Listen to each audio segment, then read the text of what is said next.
الأمين العزيز الرؤوف الرحيم وعلى آله وأصحابه الأفضلين الأكرمين أجمعين أما بعد أعوذ بالله من الشيطان الرجيم بسم الله الرحمن الرحيم الذي استهوته الشياطين في الأرض حيران له أصحاب يدعونه من الهدى ائتنا قل إن هدى الله هو الهدى وأمرنا لنسلم لرب العالمين صدق الله العظيم. رسول برکت کے لیے درود شریف پڑھیں اللہ سیدنا و شفیعنا و حبیبنا و مولانا محمد ماضی الذی والکرام وعلى آلہ الکرام وابنہ الکریم وآلہ واصحابہ وبارک وسلم صلی اللہ تعالی علیہ وسلم. سورہ انعام سورہ نمبر 6 کی آیت نمبر 71 سے درس کا آغاز ہے. اس کا کچھ حصہ بچ گیا تھا. گزشتہ درس میں لفظ من دون اللہ کی تفسیر توضیح آپ نے ہمیں سنا، محظوظ ہوئے. اللہ اپنے فضل سے قبول فرمائے. انبیاء اللہ اور اولیاء اللہ اللہ کی محبوب بندوں کا عنوان ہے.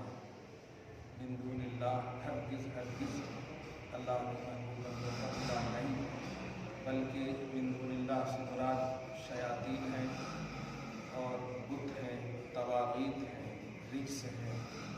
یہ سب من دون اللہ میں داخل ہے. یعنی مربوطان الہ کا نام من دون اللہ ہے اور مقبولان الہ کا نام اولیاء اللہ اور انبیاء اللہ.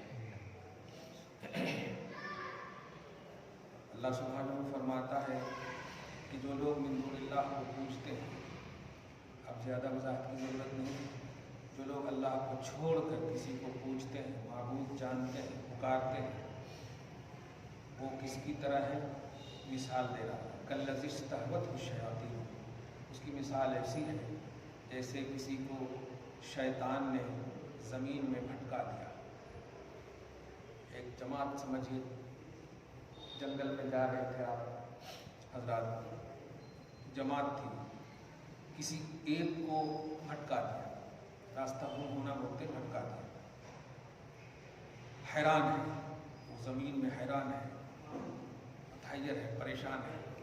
لہو اصحاب، ان کے ساتھیاں یدعونہ الی الہدی، سیدھی راہ کی طرف بلا رہے ہیں، آواز دیتے نہیں، کہاں ہو، ہم لوگ سب ادھر ہیں، آؤ آؤ. لیکن شیطان کہہ رہا ادھر مت جاؤ، ادھر جاؤ. شیطان الگ اسے بلا رہا ہے، اور ان کے ساتھی جو ہیں، دوست، ان کو اپنی طرف بلا رہے ہیں. الی الہدی ائتنا، ہم لوگ سب ادھر ہیں، سیدھی راہ پہ آ جاؤ، ائتنا، آؤ ہماری طرف. لیکن جو لوگ اپنے ساتھیوں کی بات کو چھوڑ کر شیطان کی بات کو مانتے ہیں، ان کی مثال ایسی ہی ہے. کیا شان آپ دیکھیں یہاں پہ کہ من دون اللہ کی طرف جانے والوں اور اصحاب، مطلب اپنے ساتھیوں کی بات ماننے والوں. تمہارا دوست تمہارا برا نہیں چاہتا ہے، تمہیں بلا رہا ہے، وہ تمہارا دوست ہے، برا نہیں چاہتا ہے. کھلی مثال، یہ محمد تم نے اعلان الوہیت سے پہلے جب معبودان اللہ کے ایک ہونے کا اعلان کیا، تو اعلان سے پہلے کیا کہا تھا نبی نے؟ آپ کو معلوم کہ یہ بتاؤ جو جمع ہوئے ہو، تمہارے دماغ میں تو ہوگا کہ کس لیے جمع کیا گیا ہے. میں سب سے پہلے ایک بات پوچھنا چاہتا ہوں، آج تک کیا تم نے مجھے کبھی بھی کسی بھی طرح سے جھوٹ پر تجربہ کیا؟ یہ جملہ تھا. کبھی بھی تمہارا تجربہ ہے کہ میں نے جھوٹ کہا ہے؟ اصل عنوان بولنے سے پہلے تمام لوگوں سے کیا کہہ رہے ہیں؟ بتاؤ میں نے جھوٹ کہا ہے؟ نہیں. ہمیشہ سچ کہا ہے؟ ہاں. آج بھی جو عنوان دینے جا رہا ہوں مانو گے نا؟ بالکل. تو اصل عنوان دینے سے پہلے ذات کو منوایا. تو آپ سمجھیے کہ حضور پاک صلی اللہ علیہ وسلم ہے ایک طرف، پوری جماعت، اور جو بھٹکا ہے ان کو کہا جا رہا ہے کہ آؤ ہماری طرف. اب اگر یہ مان لیتا ہے تو ان کا ہر طرح سے ان کی بھلائی ہو بچے، کیونکہ اس نے دیکھا ہے کہ جو بلا رہا ہے وہ میرا سچا ہے، دوست ہے، اچھا ہے. تجربہ ہے میرا کہ کبھی میرے خلاف نہیں، کبھی میرا برا نہیں چاہا. 40 سال کی عمر دیکھیں آپ، کبھی نہیں برا چاہا. لیکن وہ نہ مانے تو سمجھیے اس کا دو طرح سے گھاٹا ہے. ایک تو اپنے سچے دوست کو تم نے چھوڑا, اور ایک یہ کہ من دون اللہ کی طرف چلے گئے. یہ تو اس کی مثال ایسی جیسے شیطان زمین پہ بھٹکا دے, وہ حیران رہے لہو اصحاب, ان کے دوست تو انہیں بلائیں ہدایت کی طرف لیکن وہ ہدایت کی طرف نہ آئے. اللہ سبحانہ فرماتا قل ان ھدی اللہ ھو الھدی, میرے حبیب ارشاد فرمائیے. یہ مثال میں آپ تم سیم جو دے دیا میں نے وہی مثال ہے. بے شک اللہ کی ہدایت ہی ہدایت ہے. جو میں کہہ رہا ہوں, میں تمہارے بھلائی اور خیر خواہ, میں تمہارے اوپر حریص ہوں, میں تمہارے ایمان کا خواہاں ہوں, میں حرص کرتا ہوں کہ تم ہدایت خدا کی طرف آ جاؤ. وَأُمِرْنَا لِنُسْلِمَ لِرَبِّ الْعَالَمِينَ, اور مجھے اس بات کا حکم دیا ہے کہ ہم جن جن کو کہیں وہ بھی اور میں خود تم سب کے ساتھ رب العالمین کے لیے جھک جائیں. ایسا نہیں کہ میں تمہیں صرف حکم دوں تم جھکو اور میں نہ جھکوں, ایسا نہیں. ایسا سچا پریکٹیکلی کیسے کوئی ہو سکتا ہے؟ آج تو حکم دینے والے بہت ہیں, خود گم ہو جاتے ہیں. رات بھر تک واعظ و نصیحت کرنے والے ملیں گے, صبح کی نماز غائب رہیں گے. واعظین تو بہت ملیں گے, خطبہ بہت ملیں گے. اللہ پاک آپ کو ہم سب کو بچائے. آگے فرماتا وَأَقِیمُوا الصَّلَاةَ, اور اس بات کا بھی حکم دیا گیا ہے کہ نماز قائم رکھنا. نماز قائم رکھنے کا مطلب سمجھتے ہیں؟ جیسے ابھی آپ نے مغرب کی نماز پڑھی, اب عشاء تک اگر آپ کوئی غلط کام نہیں کریں گے تب آپ کی نماز قائم رہے گی, ورنہ نہیں قائم رہے گی. نماز کی ادائیگی تو ہو گئی, لیکن اس ادا کو قائم رکھنے کا مطلب یہ ہے کہ اب اس کے بعد غلطی نہ کریں. مجھ سے کسی نے ایک تعویذ مانگی کہ حضرت میرے بچے برائی کی طرف ملوث ہیں. میں نے کہا نماز پڑھو. اللہ فرماتا ہے ان الصلاۃ تنہی عن الفحشاء والمنکر, بے شک نماز برائیوں سے, بے حیائیوں سے روکتی ہے. اب میں تو مخلوق ہوں, حادث ہوں, میری بات صحیح نہیں ہوتی, کھلی بات ہے. اللہ فرما رہا برائیوں سے روکنے والی چیز نماز ہے. تو نماز قائم رکھو, اللہ کا حکم ہے. واتقوہ, اور اسی سے ڈرو. وَهُوَ الَّذِي إِلَيْهِ تُحْشَرُونَ, اور وہی ہے وہ ذات جس کی طرف تم سب کا حشر ہونے والا ہے, اٹھنے والے, وہی جانے والے. وَهُوَ الَّذِي خَلَقَ السَّمَاوَاتِ وَالْأَرْضَ بِالْحَقِّ, وہی ہے وہ ذات جس نے آسمانوں کو زمینوں کو ٹھیک پیدا کیا, کمی بیشی نہیں. آپ ہم سب کوئی ایکٹیویٹی, کوئی آرٹیفیشل چیز دیکھتے ہیں نا, کچھ کمی بیشی رہ جاتی ہے, اپنی طرف سے کچھ بنائے, لیکن اللہ پاک نے آسمان و زمین کو ایک دم ٹھیک پیدا کیا. وَيَوْمَ يَقُولُ كُن فَيَكُونُ, اور جس دن وہ کہے گا, ساری کائنات جب فنا ہو جائے گی تو وہ فنا کے بعد آپ ہم سب مٹیریل کے محتاج ہیں کسی بھی چیز کو وجود دینے کے لیے. جیسے آپ گھڑی ہی آپ بناتے ہیں تو ایک ایک چیز کے لیے کوئی تیسری چیز اس میں ڈالیں گے تو گڑبڑا جائے. تو مگر اللہ پاک کی شان یہ ہے, شان خلق, تخلیق کی شان یہ ہے کہ کن فیکون. اے سارے مرے ہو, میں کہتا ہوں اٹھ جاؤ. یہ ختم, بولی بھی مکمل نہیں ہوگی, اڑ گئی. کن فیکون, ہو جاؤ, فیکون, سب ہو جائے گی. قولہ الحق, اللہ کا کہنا حق ہے, اللہ کی بولی سچ ہے. وَلَهُ الْمُلْکُ, اور اسی کی بادشاہت ہے. وَيَوْمَ يُنفَخُ فِي الصُّورِ, جس دن وہ سور میں پھونکے گا. یہاں پر دیکھیں سور پھونکا جائے گا, پھونکنے کی نسبت تو اللہ کی طرف ہے, یا پھر فرشتے حضرت سور ہیں, حضرت اسرافیل علیہ السلام سور پھونکیں گے, اور 2 سور ہوگا, 40 سال کا عرصہ ہوگا وغیرہ. سور جب پھونکیں گے تو ایک سور کی جو آواز ہوگی بڑی خوبصورت ہوگی, اٹریکٹیو ہوگی. اسی لیے تو مریں گے نا, جب جائیں گے اس طرف تب نہ مریں گے, اتنی اچھی آواز ہوگی. واہ. عالم الغیب والشہادہ, وہ غیب کو جاننے والا ہے, شہادہ کو جاننے والا ہے. ہم سب ایک بات دھیان رکھیے گا, کبھی بھی علم غیب پر کوئی بھی کانسیپٹ آپ پیش کیا جائے یا آپ کے سامنے رکھا جائے کہ نبی اللہ کو ہی غیب کا علم ہے, کبھی غلط بات ہے. قرآن پاک میں کہیں بھی صرف غیب کا سمپل سینٹینس یا کانسیپٹ نہیں پیش کیا گیا. وہ غیب کا بھی جانتا ہے, شہادہ کو بھی جانتا ہے, وہ پریزنٹ کو بھی جانتا ہے اور ان پریزنٹ کو بھی جانتا ہے. تو عالم الغیب والشہادہ, یہ ہے عنوان.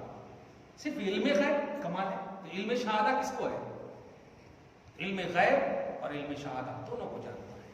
وَهُوَ الْحَكِيمُ الْخَبِيرُ, اور وہی حکمت والا ہے اور خبر دینے والا بھی ہے اور خبر رکھنے والا, دونوں معنی آپ کو. اب یہاں پر جو آیت نمبر 74 تک یہ شان الوہیت بیان ہے. ایسا ہے کوئی معبودان باطل میں سے؟ دیکھ لیں آپ, کسی کا بھی پیش کر کے آپ بتاؤ. زیادہ سے زیادہ الیکشن آپ جیت سکتے ہو اس کے کہنے پر.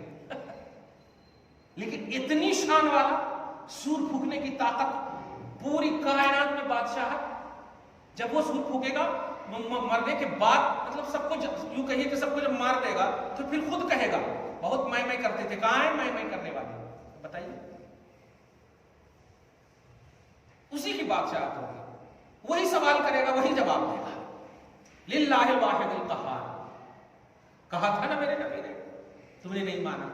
اور ماننے والے حشر بالکل حشر خوش ہو کر اٹھیں گے الحمدللہ۔ اب جو عنوانی گفتگو ہونے والی ہے آج کی خاص طور سے، وہ سب سے اہم ہے، آیت نمبر 75، زندگی بھر تک اس کو یاد رکھیں۔ وَإِذْ قَالَ إِبْرَاهِيمُ لِأَبِيهِ آزَرَ، یہ ہے سب یاد کرو جب ابراہیم نے اپنے اب آزر سے کہا۔ ترجمہ سنیے گا، بڑی اچھے سے سنیے گا، کیونکہ دیکھیے قرآن اور حدیث اس لیے نہیں کہ آپ گمراہ ہو جائیں، قرآن اور حدیث اس لیے کہ آپ کو ہدایت ملے گی، اور قرآن حدیث اس لیے نہیں کہ آپ کنفیوژن میں زندگی کاٹیں۔ قرآن حدیث تو سلوشن پیش کرتا ہے ہر پرابلم کا، الحمدللہ، صحیح ہے۔ اب ایک دم کھلی بات یہاں پر سے میں حضور صلی اللہ علیہ وسلم کے والدین کے ایمان کے حوالے سے مجھے بات کرنی ہے، بہت اہمیت کے ساتھ آپ ایک دم اس کو سنیے گا، بڑی امپورٹنٹ بات ہے۔ ہم ایسے بلیور ہیں، دھیان دیجیے گا کہ ہم کو قرآن نے کہا، بلکہ نبی نے بھی کہا، قرآن نے کہا باپ ماں کو اف تک نہ کہو، بیٹوں سے زیادہ رتبہ باپ کا، ماں کا ہے، صحیح ہے، والدین کا ہے۔ تو پھر آپ عبداللہ کا کلمہ کیوں نہیں پڑھتے؟ آمنہ کا کلمہ کیوں نہیں پڑھتے؟ محمد کے باپ ہیں، محمد کی والدہ ہے، والدین ہیں، صحیح ہے، کیوں نہیں پڑھتے؟ جب آپ والدین بلیور جو ہوتے ہیں نا، وہ نبی جو کہتا ہے وہ مانتے ہیں، رشتے کو محسوس کیجیے، اپنا سینس اگر دوڑائیں گے تو پھر جس نبی نے کہا والدین کے احترام کے لیے، اسی نبی نے کہا کلمہ میرا پڑھنا، اسے قرآن نے، اسے خدا نے کہا کہ محمد کا کلمہ پڑھنا، عبداللہ کا نہیں پڑھنا۔ تو ایک دائرہ، کنڈیشن ہے نہیں، حدود اللہ، یہ ہمیں معلوم ہے۔ اس کا صاف مطلب یہ ہوا کہ نہیں، ہم اپنے سینس میں کسی کے دادا، پردادا، لکردادا، یہ سب ہمارے نزدیک معیار نہیں ہے، خدا کی جانب سے حکم معیار ہے، اللہ اور رسول کا حکم معیار ہے، کسی کو بلیو کرنا، کسی کو ماننا۔ اب ہم سے آپ مسافہ آپ کریں گے، اور اگر ہمارا بیٹا اگر غلط ہو آپ مسافہ نہیں کریں گے، کھلی بات ہے، کلیئر بات ہے۔ زبردستی بھی کریں گے تو آپ عقیدت میں تو کر سکتے ہیں، حقیقت نہیں ہے۔ تو فضیلت جو اللہ رسول کی طرف سے ملتی ہے، وہ فضیلت بلیو اس کو کی جاتی ہے۔ اب میں جو بتانے جا رہا ہوں یہ بات دھیان میں رکھیے گا۔ حضور صلی اللہ علیہ وسلم، پہلے یہ دیکھیے، میں قرآن پاک کا کانسیپٹ پیش کروں۔ لفظ اب مانے ہوتا ہے باپ، والد نہیں ہوتا ہے، پوائنٹ نوٹ کیجیے، باپ ہوتا ہے، اردو لفظ ہے، والد عربی لفظ ہے۔ اب مانے ہوتا ہے باپ، والد نہیں ہوتا۔ والد اس کو کہتے ہیں جو اپنی مثال پیش کرے، اپنی مثال پیدا کرے، اپنی مثال جو پیدا کرے اس کو والد کہتے ہیں۔ اخراج من البطن مثلہ، پیٹ سے اپنی مثال نکالنا، سمجھ رہے نا؟ اسی لیے عموماً یا تو باپ کی شکل لیتا ہے اولاد یا ماں کی شکل لیتا ہے عموماً، اسی لیے کنفیوژن ہو جاتا ہے کہ باپ ماں کی طرح نہ ہو تو پتہ نہیں، کمزور ایمان والے ہوں تو شکوہ کرنے لگتے ہیں وغیرہ وغیرہ، صحیح ہے؟ تو مثال پیدا کرنے کو ولادت کہتے ہیں، مولود کہتے ہیں، میلاد کہتے ہیں، باپ کہتے ہیں، یہ ہے والد کہتے ہیں۔ اور خالق اس کو کہتے ہیں جو بے مثال پیدا کرے۔ آپ کبھی بھی نہیں سنے ہوں گے جب بچہ پیدا ہوتا تو یہ اللہ کی طرح ہے، نہیں بولتے ہوں گے، نہیں، اللہ لیس کمثلہ شیء، اس کی طرح کوئی شے نہیں، کوئی چیز نہیں، بے مثال ہے، مثال کی بھی نفی ہے وہاں۔ لا ند لہ ولا ضد لہ، نہ اس کی ضد ہے نہ اس کا شریک ہے۔ خیر، اب یہاں پر دیکھیے، اب بولتے ہیں باپ، والد کو نہیں۔ ہر والد باپ ہے لیکن ہر باپ والد نہیں ہے۔ ماشاءاللہ ایک دم، یہ تو سائنسی ایک دم جملے آسان ہے۔ ہر والد باپ ہے لیکن ہر باپ والد نہیں ہے۔ اب ابھی ان کو بول دیں ہٹو بیٹا، اس کا مطلب یہ ہوا کہ باپ تو آپ کی منزل میں ہو کر کے تو بیٹا بولا ہے نہیں، ذرا سے ہٹ جاؤ بیٹا، اب یہ نہیں بولیں گے ہٹ جاؤ میرے بیٹے، نہیں بولیں گے آپ بیٹا بول رہے ہیں تو باپ بن سکتے ہو، والد نہیں بن سکتے۔ سیم ویسے اڈاپٹ کیے ہوئے بچوں کے بھی آپ باپ بن سکتے ہو، والد نہیں بن سکتے۔ لکھتے الگ بات ہے، میں علمی بات کر رہا ہوں۔ ہر والد باپ ہے لیکن ہر باپ، اس کو آسان کر دو، ہر انسان حیوان ہے لیکن ہر حیوان انسان نہیں۔ صحیح ہے کہ نہیں؟ ہر انسان حیوان ہے، حیوان ناطق، لیکن ہر حیوان انسان نہیں۔ سیم ایسے ہر والد باپ ہے لیکن ہر باپ والد نہیں۔ سمجھ رہے ہو نہیں؟ انسان سے میں کمزور تو نہیں تھے تم؟ آسان ہے کہ نہیں؟ تو بالکل۔ اب یہاں پر ہے بہت سارے لوگ جو پھسلے ہیں، خصوصاً اہل سنت و جماعت کے علاوہ ترجمہ کرنے والے، وہ لوگ پھسل گئے کہ یاد کرو جب ابراہیم علیہ السلام نے اپنے باپ آزر سے کہا، یعنی حضرت ابراہیم کے والد، حضرت ابراہیم کے والد، جو بھی باپ والد جو بھی لفظ اب ہے، اسی اب کو سمجھ جاتے ہیں نا، وہ مطالعہ کی کمی ہوتی ہے۔ اب میں قرآن پاک سے سب سے پہلے لفظ اب کو بتاؤں کہ یہاں پر اب بمانا چچا ہوتا ہے، اسی لیے شریعت میں بھی یہی ہے کہ اگر باپ موجود نہ ہو تو چچا ہے کفو، ولی جو ہے چچا ہے۔ شریعت میں بھی العم بمنزلۃ الاب، ام چچا اب کی منزل میں۔ ایک حدیث مجھے یاد آ رہی ہے، ردو علی ابی، حضرت عباس کے حوالے سے، جو حضور کے چچا، ردو علی ابی، میرے پاس میرے اب کو بلاؤ۔ اب ہی ترجمہ کروں گا، میرے پاس میرے اب کو بلاؤ، وہاں چچا ہے۔ یہ تو پوری وضاحت ہوئی، سمجھ رہے ہو آپ؟ اب میں تھوڑا سی قرآن پاک میں آپ کو لے جاتا ہوں اور آسان کر دیتا ہوں۔ سورہ بقرہ سورہ نمبر 2 آیت نمبر 133۔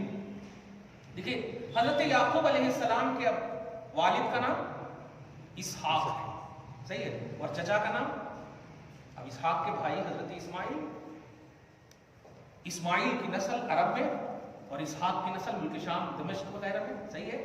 بنی اسرائیل اسحاق سے یعقوب سے چلی، بنی اسرائیل، اور بنو اسماعیل میں صرف محمد رسول اللہ صلی اللہ علیہ وسلم، صحیح ہے، آسان ایک دم سمجھیے۔ اللہ سبحانہ آیت نمبر 133 میں فرماتا ہے، ام کنتم شہداء اذ حضر یعقوب الموت، یاد کرو جب حضرت یعقوب علیہ السلام کو موت کا وقت قریب آیا تو اپنے بیٹوں کو بلایا۔ کنہوں نے؟ حضرت یعقوب علیہ السلام۔ تھوڑا بولیے، مزہ آئے گا آپ کو، الحمدللہ، بڑی اہم بات ہے۔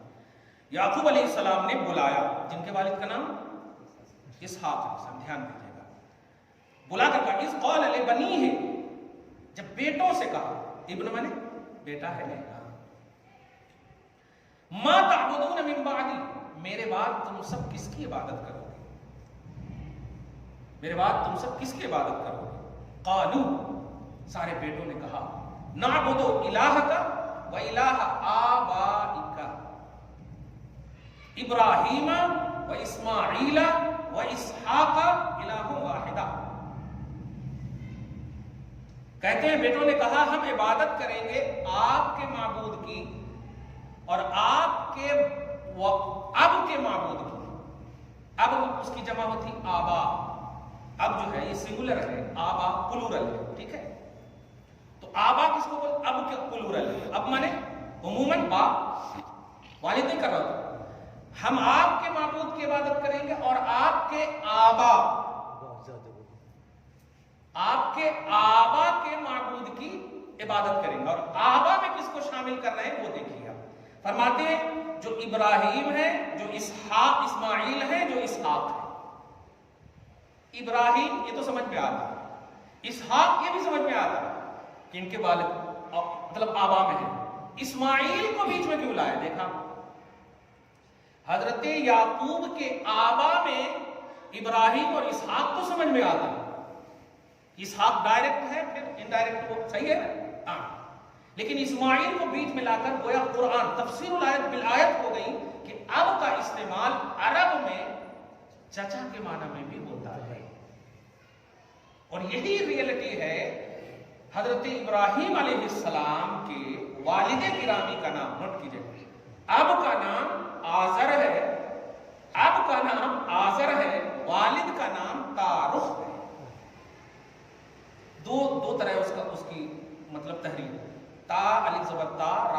پیش رخ تارخ، اور توئے الف زبر قا را خا پیش رخ تارخ. اب اوپر کی عبرانی سریانی کون کون سی زبان ہوتی تھی؟ تو تارخ نام ہے. والد کون ہے؟ تارخ. اور اب بمانا چچا کون ہے؟ آزر. حضور صلی اللہ علیہ وسلم کے آبا و اجداد میں سے ہے، دھیان دیجیے گا، حضرت ابراہیم. اب میں آ رہا ہوں اصلی عنوان. حضور صلی اللہ علیہ وسلم کے آبا و اجداد میں سے ہے ابراہیم. بلکہ ایک تفسیر بھی یہ ہے، بخاری کے حوالے سے بتا رہا ہوں میں، کہ ابراہیم کی اصل بھی ہے ابو راحم. راحم حضور کا نام ہے اور کنیت ہے ابو راحم، یعنی حضور کے باپ. اسی لیے ابو الانبیاء بھی کہتے ہیں. ابو الانبیاء بہت سب سے زیادہ کثیر ان میں نبی آئے ہیں. خیر، تو اب بمانا یہاں پر چچا ہے. اب حضرت ابراہیم علیہ السلام کے چچا گمراہ تھے، مشرک تھے، سمجھ رہے نا. اس آیت کریمہ سے بھی یہی ثابت ہے جو کہا گیا کہ یاد کرو جب ابراہیم نے اپنے اب آزر سے کہا، جن کا نام آزر تھا. ابراہیم کے والد کا نام آزر نہیں بلکہ تارخ ہے. دھیان دیجیے گا. اتتخذوا اصناما آلہہ، کیا تم ان بتوں کی یا کیا تم بتوں کو معبود بنا رہے ہو؟ انی اراک وقومک فی ضلال مبین، بے شک میں تمہیں اور تمہاری قوم کو کھلی گمراہی میں دیکھتا ہوں. مطلب یہ کہ حضرت ابراہیم علیہ السلام کے چچا کے حوالے سے کہا جا رہا ہے کہ اے چچا، تم کھلے گمراہ ہو، تم مشرک ہو، تم بت پرست ہو. مطلب حضرت ابراہیم علیہ السلام کے چچا بت پرست ہے، والد نہیں. ایک تو قرآن سے میں نے ابھی بتایا. اب ذرا سی اچھا ایک اور آیت مجھے یاد آ رہی ہے، بڑی اہم یاد ہے، دیکھیے گا. ہاں، جمعہ میں اگر سنے ہوں گے تو شورا کہا تھا نا، اب میں شعراء کہہ رہا ہوں. شعراء پارہ نمبر 9 میں ہے. ہاں، سورہ نمبر 26 میں سورہ شعراء، شین عین را الف حمزہ، شعراء. اللہ سبحانہ فرماتا، دیکھیے گا، الذی یراک حین تقوم وتقلبک فی الساجدین. آیت نمبر 218 یعنی 218 219 سورہ شعراء پارہ نمبر 19، کہ اللہ سبحانہ عزیز الرحیم، اے حبیب آپ کو دیکھتا ہے، کنٹینیو دیکھتا ہے جب آپ کھڑے ہوتے ہیں. وَتَقَلُّبَكَ فِي السَّاجِدِينَ، اور یہ بھی دیکھ رہا ہے کہ آپ سجدہ کرنے والوں میں منتقل ہو رہے ہیں. آپ کس میں منتقل ہو رہے ہیں؟ سجدہ کرنے والوں میں منتقل ہو رہے ہیں. حاجی صاحب آپ ذرا سے بولیے. آپ سجدہ کرنے والوں میں منتقل ہو رہے ہیں. اور اللہ تعالیٰ جن کو سجدہ کرنے والا کہے وہ مشرک نہیں ہو سکتا. ہم کہیں تو چلو ہو سکتا، کیونکہ منافقین بھی سجدہ کرتے ہیں، بہت سارے لوگ سجدہ کرتے ہیں لیکن ان کا سجدہ قبول نہیں. لیکن رب جسے ساجدین میں سے کہے وہ کبھی بھی مشرک نہیں. اسی آیت کریمہ سے یہ ثابت ہوا کہ حضور صلی اللہ علیہ وسلم کا نوری نطفہ جو باپ سے منتقل ہوتا ہے، باپ دادا پردادا جن، اب چلے جائیں آدم علیہ السلام تک، وہاں سے آپ بولے حضرت آدم سے لے کر حضرت عبداللہ تک، کیونکہ انسان کی نسل مرد سے چلتی، تو حضرت آدم سے لے کر حضرت عبداللہ تک جو حضور منتقل ہوئے وہ سب کو اللہ تعالیٰ دیکھ رہا، فرما رہا ساجدین میں سے ہے سب. اور اس آیت میں کیا ہے کہ ابراہیم کے باپ بت پرست ہیں. اگر ہم نے مان لیا کہ ریئل میں والد ہے تو قرآن کی اس آیت سے ٹکراؤ ہو رہا، کیونکہ آدم سے لے کر عبداللہ تک، اور اس کڑی میں حضرت ابراہیم بھی ہے. اور حضرت ابراہیم اپنے باپ کے بغیر کیسے ہوں گے؟ صحیح ہے.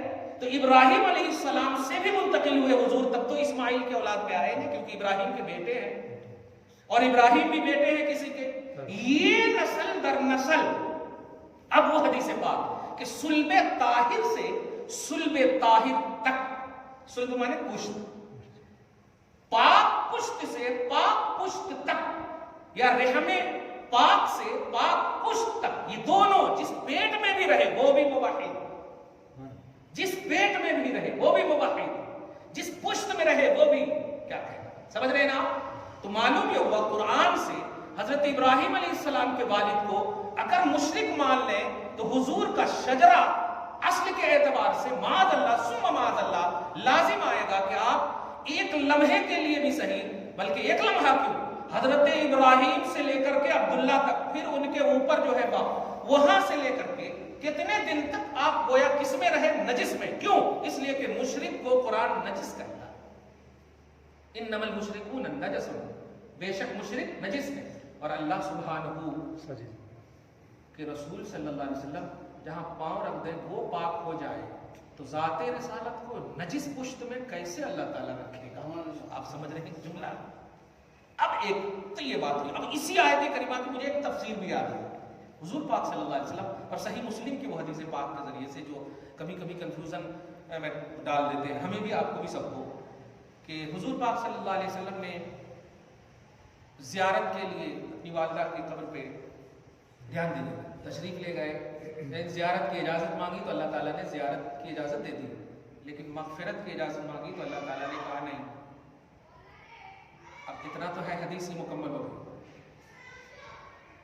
اب جن کے دماغ میں نگیٹیوٹی ہوتی وہی مفہوم ہوگا.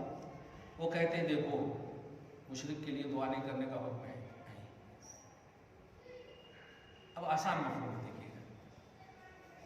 سوال یہ ہے کہ مشرک کے لیے اگر دعائے مغفرت کرنے کا حکم نہیں ہے تمہارے کہنے کے مطابق، تو پھر زیارت کس کی ہے رسول اللہ؟ اللہ پاک مشرک کی زیارت کرنے کے لیے اللہ پاک کہے گا معاذ اللہ. آپ سمجھ رہے ہیں اس جملے کو کتنا غلط مفہوم بیان کیا جا رہا ہے کہ حضور پاک صلی اللہ علیہ وسلم کو ماں کی قبر کی زیارت کا حکم نہیں ہوا. کیوں نہیں ہوا؟ وہ لوگ کہتے ہیں، الحمدللہ نہ آپ کہتے ہیں نہ ہم کہتے ہیں، اہل سنت و جماعت کا عقیدہ نہیں. اب آسان مفہوم کہتے ہیں میرے حبیب زیارت آپ کی کافی ہے، وہ تو مغفورہ ہے پہلے ہی سے، کی مغفرت کیا مانگ رہے ہیں آپ؟ یہ مفہوم حدیث ہے. آپ جہاں تشریف لے جائیں میں ان کو نہ بخشوں گا، آپ کو مانگنے کی کیا ضرورت؟ یہ مفہوم ہے حدیث کا. کتنا کلیئر ہو گیا؟ نہیں تو پھر حضور پاک صلی اللہ علیہ وسلم کا جانا بیکار ہو گیا وہاں پہ. یہی نا مفہوم. وہیں پر جب حدیث ہے زیارت کی رسول اللہ زیارت کرے، کمال ہے. اور ان پوری تفصیل سے بھی یہی معلوم ہوتا ہے کہ اگر حضور کے والدین کو معاذ اللہ ثم معاذ اللہ مانے تو پھر ماننا پڑے گا کہ یہ تقلبک فی الساجدین بالکل غلط ہے. ایک اور دوسری حدیث یہیں پر سے خصائص حضور صلی اللہ علیہ وسلم کی، مطلب ایک تو تمام انبیاء کرام کے کمالات آپ کو عطا ہوئے، اس کے علاوہ ایکسٹرا، اب ایکسٹرا بھی فضیلت کے معنی میں، فضول کے معنی میں نہیں، ایکسٹرا اتنی فضیلتیں اللہ پاک نے دی ہے کہ ورفع بعدہم درجات کا لفظ ہے کہ اللہ پاک نے اپنے حبیب کے درجوں بلند کیا. اب اللہ کہہ رہا ہے درجوں، تو کوانٹٹی کہاں سے ہوگی؟ درجوں بلند کیا. اب درجے کتنے ہیں پتہ نہیں. اسی لیے آپ کتاب میں دیکھیں گے علامہ جلال الدین سیوطی وغیرہ کتاب پڑھے ہوں گے الخصائص الکبریٰ، بڑی بڑی خصلتیں، بڑی بڑی خصوصیتیں، یعنی ایسی خصوصیت جو دوسرے کے اندر نہیں ہے. تمام خصوصیتیں ہیں انبیاء کرام کی جتنی بھی تھی وہ سب آپ کے اندر، علاوہ ایکسٹرا اتنی خصوصیت ہے کہ وہ کسی کے اندر نہیں ہے. ایک دم کلیئر ہے. اب دیکھیے جب یہ عقیدہ ہے آپ کا کہ حضور کے پاس ایسی خصوصیت ہے جو دوسروں کے پاس نہیں ہے، انہی خصوصیات میں سے ایک خصوصیت یہ بھی ہے حضور پاک صلی اللہ علیہ وسلم کو یہ خصوصیت اللہ پاک نے عطا کی کہ آپ اپنے والدین کے قبر پر جائیں، قبر سے انہیں اٹھائیں، کلمہ پڑھائیں، شرف صحابیت سے نوازیں. کیونکہ یہ میرے حبیب جب میدان محشر قائم ہوگا بڑے بڑے اولیاء صلحاء وغیرہ کے والدین بڑی شان سے ہوں گے تاج میں، میرے حبیب کے والدین کو تاج پہنایا جب جائے گا میں نہیں چاہتا. اور دوسری بات میرے حبیب 9 مہینہ رکھا ہے، 9 مہینہ رکھا ہے. آپ کے سپورٹ میں صرف حضرت ابو طالب تشریف لائے، سپورٹ میں، اقرار باللسان نہیں کیے، وہ سپورٹ صرف کیے. تو صحابہ نے پوچھا یا رسول اللہ آپ کا سپورٹ کرتے تھے، حل نفعت ابا طالب، کیا ابو طالب کو نفع کچھ ملا آپ کے سپورٹ کا؟ تو آقا فرماتے ہیں ہاں، ہو فی زرزاہ من نار، وہ جہنم کے سب سے نچلے طبقے میں تھے، ان کو مطلب میں نے اوپر اٹھا دیا. اب ان کو یتناولوا بنعلین، صرف جوتے پہنائے جاتے ہیں پاؤں میں اور کچھ نہیں. جملے پہ غور کریں. وہ پیٹ جس میں ذات رسالت ہو. میرے حبیب میں نہیں چاہتا کہ سب صحابی رشک کریں اور آپ کے والدین. تو یہ حضور پاک صلی اللہ علیہ وسلم کی خصوصیت ہے کہ آپ نے اپنے والدین کو اٹھایا, اور اسی آیت کی تفسیر میں بڑی بڑی کتابوں میں دیکھیں گے, آپ بار بار کہتا ہوں, اٹھا کر کے کلمہ پڑھایا اور شرف صحابیت سے نوازا. اب یہ خصوصیت کا لفظ کہا ہوں تاکہ سارے سوال کا جواب آپ دے سکیں, کیونکہ صحابی بننے کے لیے ضروری ہے کہ حضور کا زمانہ ایمان کا پائے, اعلان رسالت کا پائے. حضور تو بہت پہلے انتقال کر گئے, حضور کے والدین, تو پھر کیسے صحابی؟ تو جواب دیں کہ خصوصیت ہے یہ, خصوصیت ہے یہ. ایسے ہی جیسے معراج میں جانا خصوصیت ہے, بے سایہ ہونا خصوصیت ہے, سمجھ رہے نا, پیٹ پہ پتھر رکھ کر کے سب کو کھلانا خصوصیت ہے, بھوکے رہ کر کے طاقت پہ کوئی اثر نہ آنا خصوصیت ہے, غزوہ خندق میں پیٹ پہ پتھر باندھ کر کے غزوہ لڑائی کرنا خصوصیت ہے, کوئی شکایت نہ کیا, یہ سب خصوصیت ہے. کلمہ پڑھانا بھی خصوصیت ہے. دعا کیجیے اللہ تعالیٰ آج کی اس خصوصی گفتگو کو حبیب پاک صاحب الاولاد کے وسیلے سے قبول فرمائے, اپنی شان کریمی کی مطابق ہم سب کو اجر عطا فرمائے. حضور صلی اللہ علیہ وسلم اور آپ کے والدین کریمین مغفورین مرحومین سلام اللہ علیہما کے صدق و طفیل میں پروردگار ہم سب کے والدین کو جنت عطا فرما. یا اللہ ہم سب کے آل اولاد کو برکتیں عطا فرما, ہم سب کی بخشش فرما, ہم سب کے گھر بار میں اولاد میں بے پناہ برکتیں عطا فرما, بلا و بدتر سے محفوظ اور معمون فرما. وصلی اللہ تعالی علی خیر خلق محمد وآلہ و اصحابہ اجمعین برحمتک یا ارحم